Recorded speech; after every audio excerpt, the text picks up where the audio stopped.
Now at 6, the rush to celebrate as local Kansas City Chiefs fans grab up Super Bowl champion gear. Plus, Kansas City releases their plans for the Chiefs Super Bowl parade. And Valentine's Day is tomorrow. A Southeast Kansas florist business shares what goes into preparing for the holiday.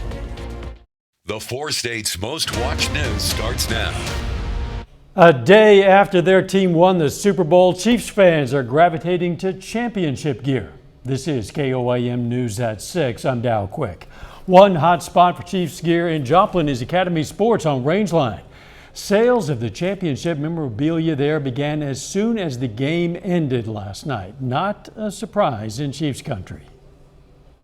Great feeling of having your favorite team win the game, and you get to kind of celebrate it with all the people in the area coming in to shop around, and you get to deal firsthand with all the merchandise. It's really awesome. Every Super Bowl matters in my opinion because you don't get that many, and some teams struggle to get one, and everyone matters, so any gear is just necessary. The manager says they're expecting even more Chiefs merchandise to arrive in the coming days. We're going to hear from more customers tonight at 10. Kansas Governor Laura Kelly today announced she'll donate her Super Bowl sports bet winnings of $165, including the original $15 she wagered. It'll go to the 15 and Mahomes Foundation, Patrick Mahomes' nonprofit dedicated to improving the lives of children. A week before the football season began, the governor bet the Chiefs would win the Super Bowl. It was the first bet placed after Kansas legalized sports betting in the state this past summer. 3 years after a massive Super Bowl parade in Kansas City, that city has planned the next one. Hundreds of thousands of people gathered in KC for the parade following the Super Bowl 54 victory in February of 2020. Well, now the city has released the schedule and route for this year's celebration. Weather permitting, that parade is going to start at noon Wednesday at 6th Street and Grand Boulevard in KC. It'll work its way down Grand, then head west at Union Station. The rally at Union Station is estimated to begin around 1:45 p.m. Wednesday. You can find this information, including the route map, at KOAMnewsnow.com. A little bit later, we're going to have a recap of yesterday's game and some post-game reaction. Right now, though, let's check in with Chief Meteorologist Doug Heddy for a look at the parade weather. Yeah, I'm sure a lot of people in the 4-state area are going to head north to Kansas City on Wednesday. It's pretty much like a national holiday when the Chiefs win the Super Bowl. The weather's actually going to be pretty good. We are going to have a lot of clouds. 10 a.m. 40, 44 at 1, 47 at 4 p.m. Should be dry. So actually temperature is really not that bad for the middle of February coming Wednesday. Our weather changes a lot over the next 24 to 48 hours. Wind advisory in effect across the region. This means our winds are really going to start to pick up for us as we go into Tuesday. Clouds increasing ahead of our next storm system. You can already see rain starting to pick up in western parts of Oklahoma. Look at our rain chances really shoot up 4 a.m., 6 a.m., 8 a.m., 10 a.m. to a 100% chance for rain for us tomorrow. We're going to break down this system here in just a bit. See you then. A lot of people are going to receive Valentine's Day flowers and cards and sweet treats tomorrow, and that means plenty of area businesses are busy preparing those gifts. KOAM's Carrie Worthen visited a flower shop and a bakery to see how they're gearing up for this special day. With anything that we can do ahead that will make it easier, we just go ahead with that.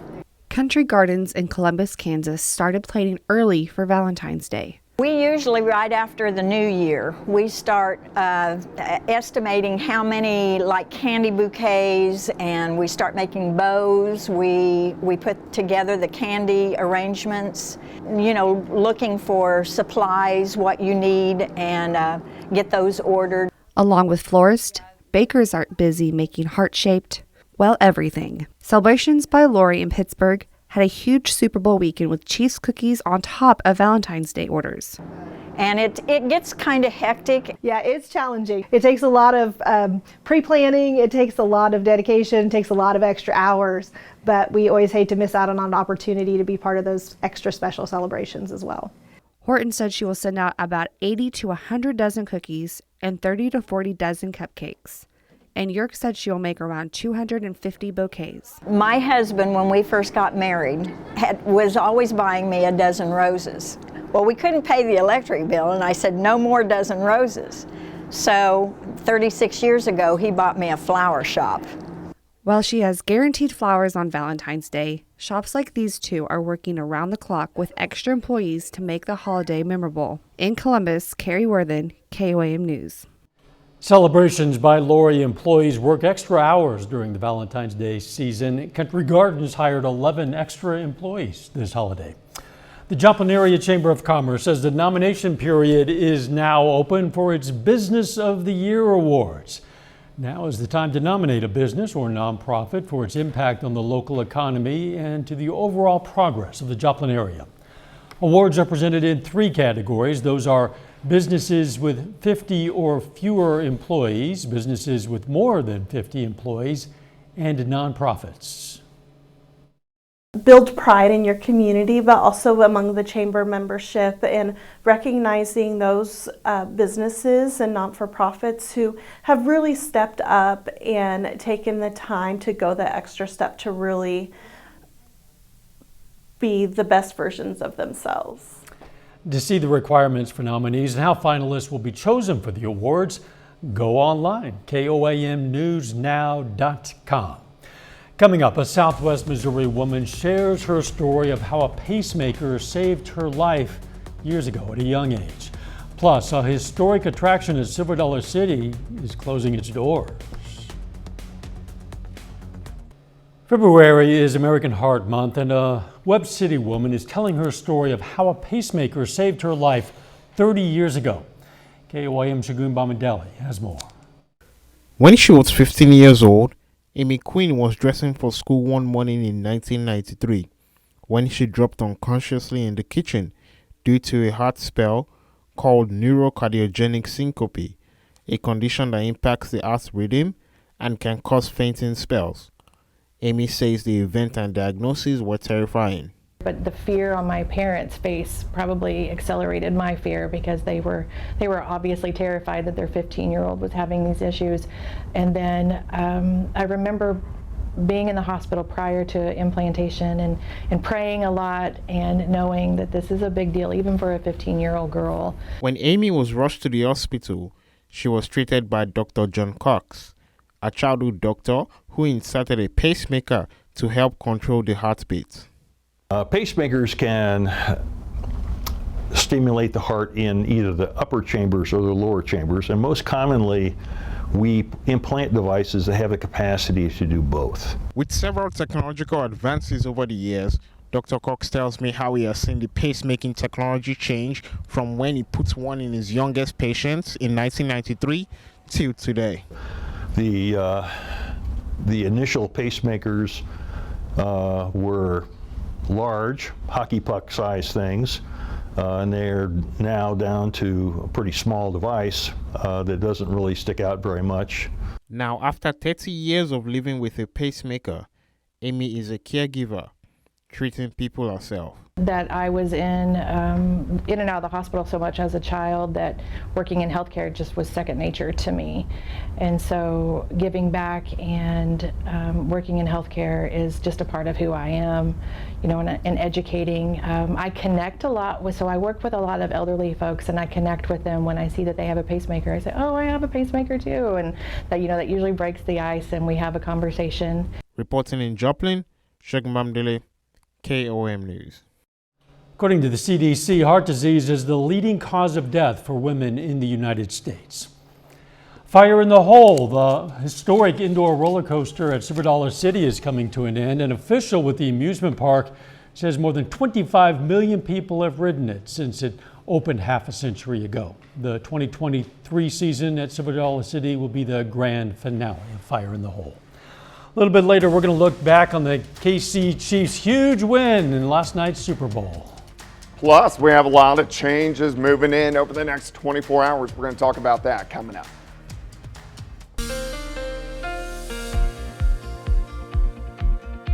Well, it actually turned out to be a really nice Monday for us today. Temperatures lower 60s for highs. No complaints. It wasn't windy. It was really fantastic across the region. The evening looks pretty good. We do have a lot of clouds, which have been increasing over the past couple hours, but a nice shot. Indigo Sky Casino and Resort. Indigo just outside of Seneca, Missouri. Also 7th and Range Line looking pretty good, 58. Southerly winds light at 3. Humidity is at 35%. Through the night, we kind of hang lower 50s. We drop upper 40s. Rain really starts to increase after midnight, plus the winds are really going to start to pick up ahead of our next storm system. Wind advisory in effect across the region as the winds are really going to get moving as we go through the overnight hours tonight into tomorrow morning. Right now, not bad. Pretty much calm, maybe 5 miles per hour. But look at these wind gusts. By morning, pushing 50, and then through the day, 50 to 55 miles per hour. And then they'll finally start to calm down a little bit tomorrow night and then pick up behind our front again once we get into Wednesday. But it's going to be super windy on Tuesday. So your wind forecast, you may want to bring the trash can in because it's going to end up in the neighbor's yard with the winds that we are going to see over the next 24 hours. All right, look at the clouds starting to increase, really thickening up. This is ahead of our next storm system. You can see it out across parts of New Mexico. And over the next few hours, rain's really going to increase in western parts of Oklahoma, and that will be our first little batch that gets into the region after midnight for us tonight. So let's go through time. We'll stop at about midnight. Scattered showers, temperatures upper 40s to near 50. Showers start to increase, especially after 4 a.m. And then by morning, when you get up, it's going to be wet. We're going to have showers, even a few thunderstorms, periods of showers and thunderstorms through the morning. Here's 9:30. This continues until early afternoon, then they exit. Sunshine pops out, temperatures warm into the upper 50s for afternoon highs. But once we get into late afternoon, a few additional thunderstorms north of I-44. Some of these guys could be a little bit stronger. Doesn't look like severe, but a little bit stronger. So we'll keep our eyes on those. Late tomorrow afternoon, they rotate out. We get clear skies for us tomorrow night. A little bit colder as we drop back near 40. On Wednesday, southerly winds increase again. Look at our temps. We push 70 by the time we head into Wednesday afternoon. Then our next system drops in Wednesday night. Chances for showers, thunderstorms once again, could even end with a little bit of snow on the backside Thursday morning. All right, rainfall amounts, next system, about 1/2 inch, which is good. We definitely need it. You can see rain through the morning, very windy, sunshine during the afternoon, high temp right around 59 degrees as we get into the afternoon hours. All right, Valentine's Day, of course, tomorrow, 59, 67 on Wednesday. Rain sneaks back in Wednesday night into Thursday morning. Could end with a little bit of snow Thursday morning, a high of only 35, so quite a bit colder. Weekend looks pretty good, and then rain and snow chances again early next week. Winter just won't let go, Doug. No, we still got a few more weeks. I guess so. Thanks. Coming up, looking back at last night's events from that Super Bowl. The Kansas City Chiefs are once again taking home the Vince Lombardi Trophy. I'm Danya Backus in Glendale, Arizona with the highlights from Super Bowl 57. As you clearly know by now, Super Bowl 57 was a nail-biter, with the Kansas City Chiefs coming out on top to hoist the Vince Lombardi Trophy for the second time in 4 years. Danya Backus is in Glendale, Arizona with a look at the night's biggest moments. The Kansas City Chiefs are Super Bowl champions. Never gets old standing right here. This is a great tribute to the National Football League, a great tribute to the Kansas City Chiefs. Quarterback Patrick Mahomes was the game's MVP. So I just want to thank my teammates, all the hard work they put in, my coaches, Coach Reed, and all the coaches that helped me be who I am. Despite taking a hit on his recently injured ankle, Mahomes led his team back from a 10-point deficit at halftime, putting the Chiefs in position to kick what would be the game-winning field goal with just seconds left on the clock. Fans in Kansas City celebrated. It was definitely nerve-wracking, but we did it. Yeah! But for Philadelphia, heartbreak. It hurts. It hurts. Yeah, it's a tough one. History was made at Super Bowl 57. For the first time, two black quarterbacks faced off, and also two brothers, Travis and Jason Kelce, took to the field on opposing teams. You know, you joke around all the time and say that you want to be your brother in the biggest stage ever, but it's a weird feeling. I'm sure we'll have a more emotional interaction. Still frustrated at that point, but you know, really, really happy for Trav. The big game also featured all-star music performances from actress Shirley Ralph, Kenneth Babyface Edmonds, and Chris Stapleton. His soulful national anthem brought coaches and players to tears. Singer Rihanna shocked fans with her visible baby bump while cramming over a dozen hits into her high-flying halftime show. Danya Backus, CBS News, Glendale, Arizona. Now, in addition to the Super Bowl MVP award, Patrick Mahomes also won the NFL MVP award for this past season. A Make-A-Wish kid gets the trip of a lifetime. Next.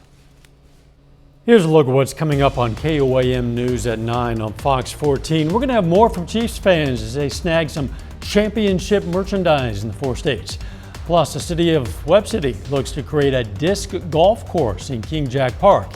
And how TikTok reigned supreme over the Super Bowl, causing alarm among some lawmakers. Those stories, a lot more, of course. It's coming up tonight. KOAM News at 9 on Fox 14. A 12-year-old boy from Missouri sat in an Arizona stadium as history unfolded. Make-A-Wish sent that Kansas City Chiefs fan to watch his favorite team play in the Super Bowl. Mercedes McKay has that story. The Chiefs are going to Super Bowl so bad. Woo! It's been the experience of a lifetime for Cottleville native Gavin Meyer. Honestly, it just makes my heart so happy. I'm speechless. The 12-year-old has Duchenne muscular dystrophy, a battle that his mom, Barbara, says is lifelong. Gavin has to get weekly infusions, and lately it's been a little tough for him. But once he found out that he would be in the stadium to watch his favorite team fight for the biggest trophy of the year, this big grin hasn't come off Gavin's face. From the moment he walked in that studio to seeing him now here, he hasn't stopped smiling. He's happy all the time, but this has just took him to another level. Really helps us know that someone cares and that they're with us through this battle. Make-A-Wish Missouri and Kansas partner with the NFL to create an unforgettable itinerary for Gavin and 16 other kids just like him. Our Wish kids are our heroes. They inspire us in everything we do every single day. From a private behind-the-scenes tour of State Farm Stadium to Top Golf to even hanging out with some of the NFL's biggest stars. Gavin met Manny Jones and decided that was his new BFF. They took lots of pictures together, played ping pong. It's dances and laughs like these that Make-A-Wish hopes Gavin will take with him forever. I'm hoping that when days are tough and when Gavin needs a little bit of a boost, he can look back on this experience and truly just give him that extra step to go and conquer anything. From a kiss on the shoulder to a picture on the field. It's all these special moments from the week that remind Barbara her family isn't alone. It kind of makes me a little teary-eyed. I can never thank Make-A-Wish enough for this amazing experience. That is one happy little kid, and there are a couple of happy big kids right here. Oh yeah, absolutely! What a game! Yes, it was a nail biter and suspenseful, and it made the victory all that much sweeter. Yes, it did. The weather. A lot of changes over the next couple days. The winds are going to be really strong tomorrow. We're going to have winds gusting 50 upwards to 55. We are also going to have showers and thunderstorms during the morning and then another little batch late in the day. Wednesday, we push 70 and then much, much colder moving in on Thursday. Thanks, Doug, and thank you for joining us. We're going to leave you with images of the Empire State Building turning red for the Kansas City Chiefs. We'll see you right back here at 10. Let's make it a great evening.